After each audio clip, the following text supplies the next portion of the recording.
Maging inspirado muli sa trabaho. Minsan sa haba ng iginugugol mo ang panahon sa trabaho, nawawalan ka ng gana, parang nagsasawa ka na. O minsan nawawalan ka na ng interes dahil paulit-ulit ang ginagawa mo, pakiramdam mo wala nang patutunguhan yung ginagawa mong trabaho kasi nga paulit-ulit na, hindi mo na nakikitaan ng halaga ang ginagawa mo. Kaya minsan naman bumibigat na yung pakiramdam mo or minsan talagang mabigat yung ginagawa mo. Matindi yung mga trabaho o mga tasks na ginagawa mo. Kaya naman, yun, napipilitan ka minsang mag-isip na umalis sa trabaho para maghanap ng iba na siguro mas madali para sa'yo. O kaya naman, may ibang dahilan. Nawawalan ka ng gana, hindi ka na masyadong na-challenge.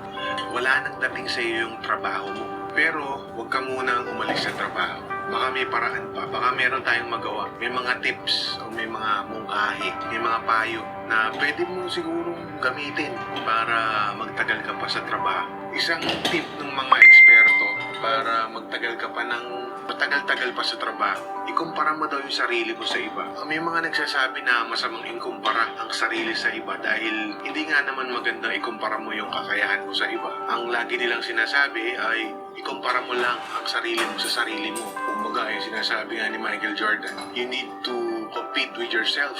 Parang ganon. Pero, mabuti rin minsan na ikumpara mo yung sarili mo sa iba kasi makikita mo na meron kang mga magagandang ugali, may mga magaganda kang bagay na nagagawa. Siguro dun sa angulo na yun, kung ikukumpara mo yung sarili mo sa iba, yung mga mas magaganda mong nagagawa, okay lang yun. Pero hindi rin maganda yung palagi kukumpara yung sarili mo sa iba. Ikumpara mo dahil maswerte ka, dahil meron kang trabaho, at may pagkakataon kang tumulong sa iba sa pamamagitan ng trabaho. Bakit ka maswerte? Dahil marami sa panahon ngayon, maraming tao sa panahon ngayon ang walang trabaho. Siyempre, pag wala kang trabaho, wala kang pagbayad sa kung ano-ano, wala kang paraan para bumili ng pangangailangan ng pamilya mo, ng pangangailangan mo. Isa pa daw magandang tip, balikan mo yung mga dati mong hilig. Kung paulit-ulit na yung trabaho at nakakapagdulot ito ng burnout sa'yo, balikan mo yung mga dati mong interes at bigyan mo ito ng pansin.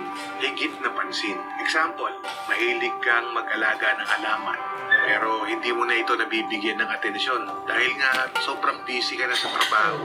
Ganda raw na balikan mo ang interest o ang hilig na to para mawala yung pagkainip mo sa trabaho, para mawala yung buryong na tinatawag nila sa trabaho. O kaya naman, mahilig kang mamasyal pero sa ngayon hindi pa pwede yan. Siguro kung meron kang ibang interest, for example, music, makinig ka ng music na gusto mo, or kung mahilig kang tumugtog, pwede mong balikan ang pagtugtog. Kung ano man yung hilig mo, kung ano man yung interest mo, magandang balikan mo ito ulit. Makakatulong daw ito para maging inspirado sa trabaho. Napapag-usapan natin yung hilig, yung gusto. Merong mga bagay na pwede mong explore o mga bagong bagay na pwede mong explore. Kung matagal mo ng hilig o kung matagal mo ng gustong mag-aaral ng graphic design, pwede mo sigurong simulan yan ngayon. Marami ng information sa internet na makatutulong sa'yo, or siguro kung interesado ka sa coding o sa programming, huwag mo na isipin yung hindi ko kaya yan. Siguro simulan mo muna sa pagbabasa ng mga articles, panonood ng mga videos na makatutulong sa'yo. Bagong libangan siguro yung kailangan mo. Kung hindi man sa tungkol sa trabaho, siguro kung naiisip mo dati, maglaro kaya ako ng badminton, bumili kaya ako ng badminton racket. Pwede mo siguro explore yung posibilidad na yun. Kung ano man yung interest mo, buhayin mo, makakatulong to sa'yo. For example, mahilig ka mag-drawing.